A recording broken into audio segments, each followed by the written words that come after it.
Hello everybody, it's Mr. McCaver here, and today we're going to talk about the rise of Napoleon Bonaparte. If you remember from the last time we talked, before we talked about arts and everything else, the Radical Revolution was a unmitigated disaster for the French Revolution. There's violence everywhere, it's death, it's carnage, it's just all sorts of craziness. Well, with Robespierre's death, the Radical Revolution ends, and we actually see kind of a return to more moderate ideas existing in France. In fact, the immigrants will start to come back to France, and there's this desire to kind of restore things back a little bit more towards what they had before. Some people want to have the monarchy come back. Other people just, wanted a less crazy scenario than what Robespierre had. But either way, things are going to settle down a little bit. The people who do want the monarchy come back, they're called the royalists, and they're going to typically be supported by the Catholic Church, who are still upset for all the lands being taken from them and everything else. So this is going to kind of set up a little bit of a power struggle in what is post-Robespierre France. Well, during this time period, what we're going to see is a group of people called the Directory be the new leaders of the French Revolution. They are not as radical as the Mountain or the Jacobins or any of those groups, but at the same time, they aren't looking to restore France to the old regime, having the first and second estates kind of dominate things. So what we will see is the rise of a military figure during this in an attempted coup d'etat to remove the Directory from power, and a small artillery general by the name of Napoleon Bonaparte, who is historically miscredited with being physically small. In reality, he's just the size of a normal person.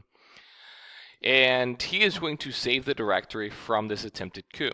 Using his extraordinary tactics when it comes to artillery, he thwarts a riot in the streets and ends up becoming a massive hero to the revolution.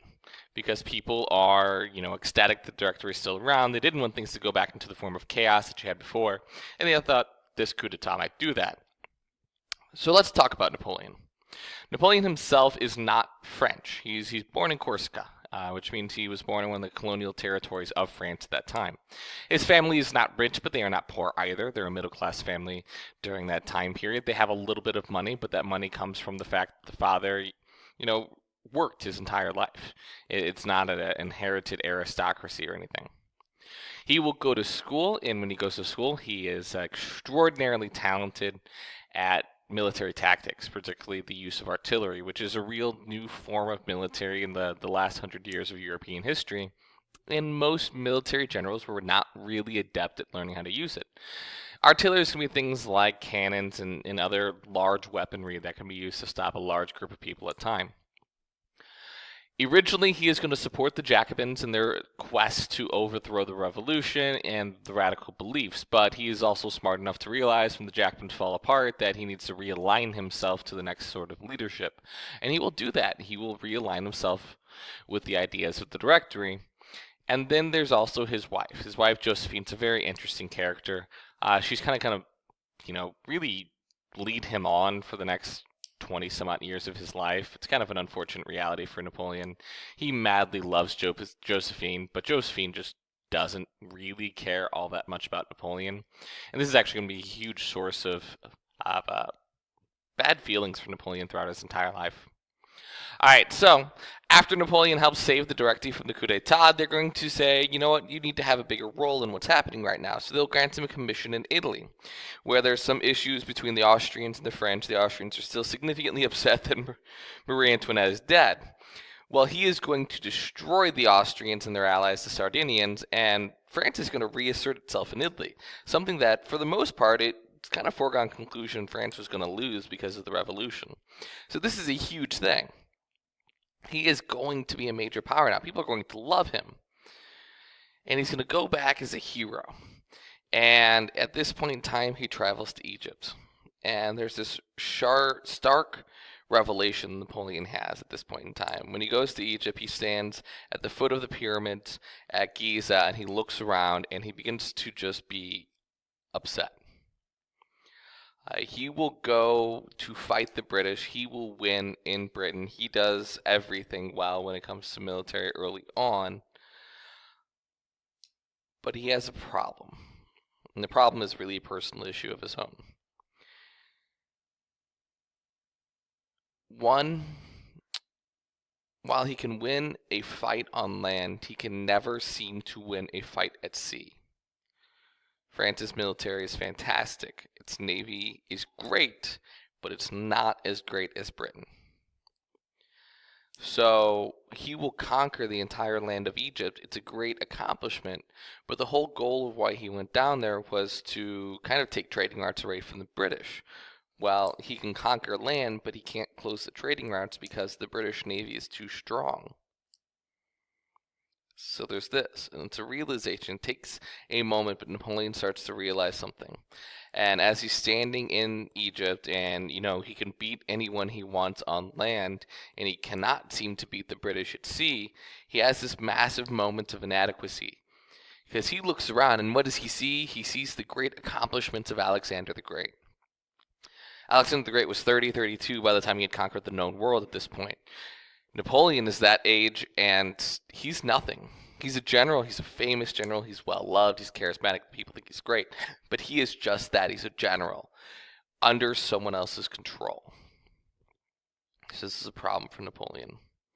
And it starts to force him to reassess his life decisions at this point. Because up to this point, he'd been a loyal soldier in the French military. Well, that's going to start to change a little bit. He is not going to let the rest of France know of his inability to defeat the British Navy. He's going to start doing something that is extraordinarily modern in today's world, and that is controlling the press. He allows the stories to go back to France of his great victories on land and how he destroys the British army, but he never lets anything go back saying anything about losing fights with the Navy or inability to stop the British trade or any of that. And this is going to create a situation where he is just going to be a massive source of national pride, and his ego just starts to explode. If he is going to be as great as Alexander, he has a lot of work to do in a short amount of time.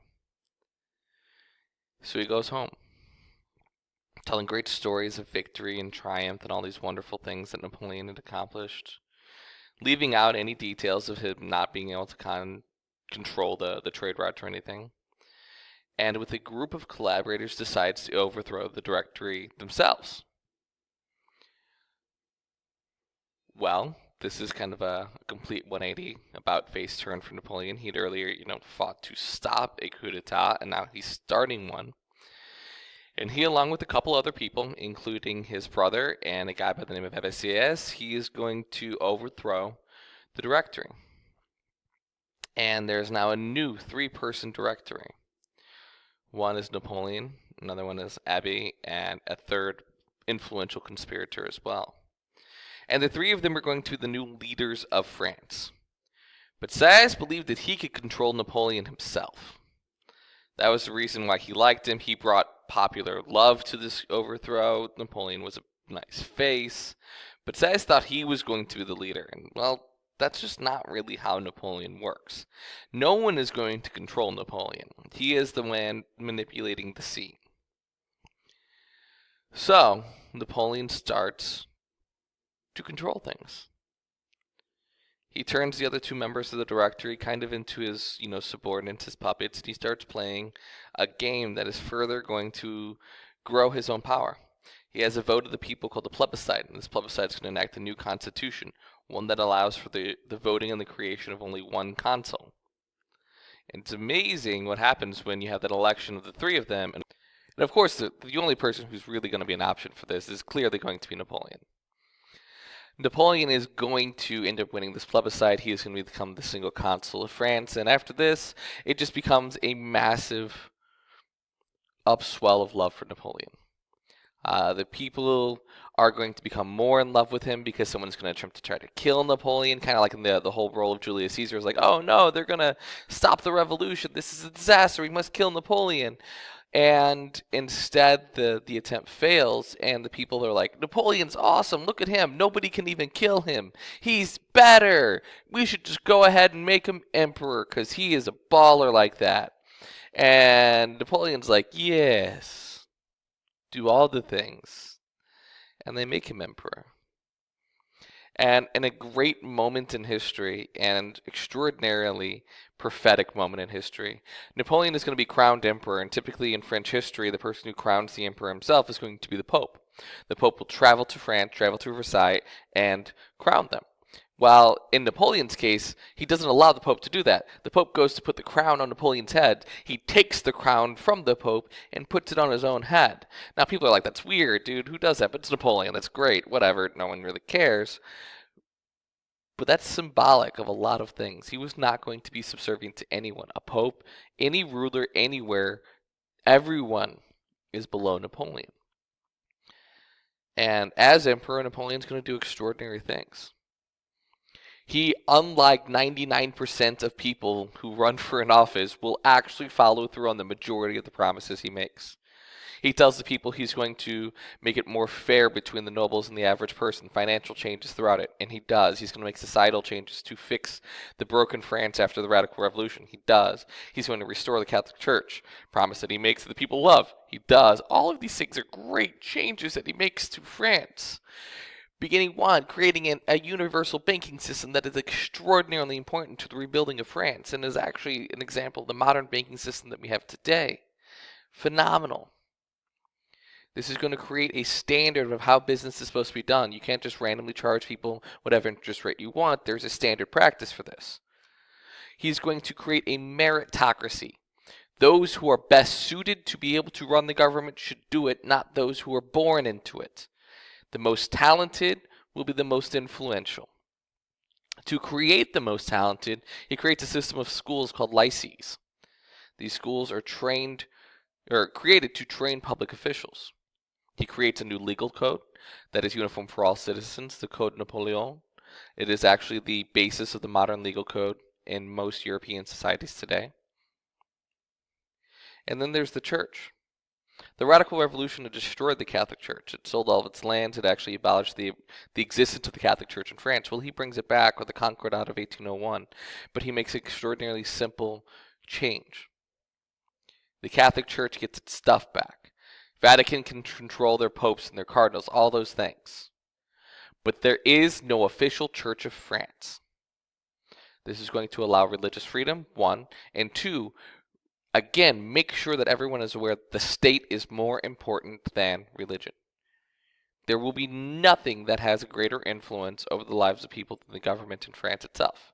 And that is the way Napoleon wants it. It actually is an extraordinarily apt move for him to do at that time. Oh, and then he conquers all of Europe. Whoops, kind of overlooked.